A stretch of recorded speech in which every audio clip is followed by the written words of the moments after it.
はい、皆さん、こんばんは。お疲れ様です。今晩また新しい模擬試験をやりたいと思います。それでは始めましょう。今回の模擬試験はまた漢字読みです。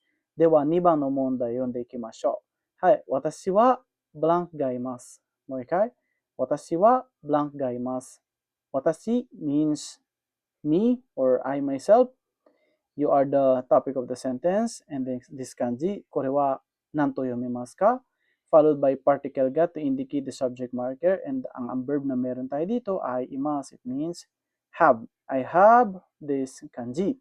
では、選択物は1、兄。2番は姉。3番は弟。最後の4番は妹です。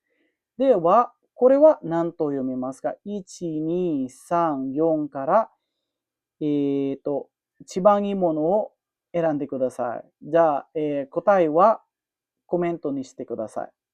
So yun guys, no, para sa mga magte-take ng GLPT and for this coming July year 2026. So, ngayon pa lang mag-prepare na tayo, ngayon pa lang na self-study na tayo para kahit pa paano hindi tayo mahirapan kapag magte-take tayo ng exam.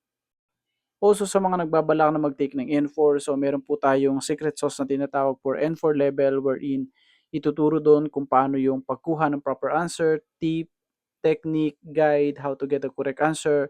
Meron din po tayo doon mga mock test, also meron din po tayo doon mga supporting reviewers, sa mga soft copy files. So sa mga gusto po mag-avail, PM lang po kayo no? Hi, arigatou gozaimashita.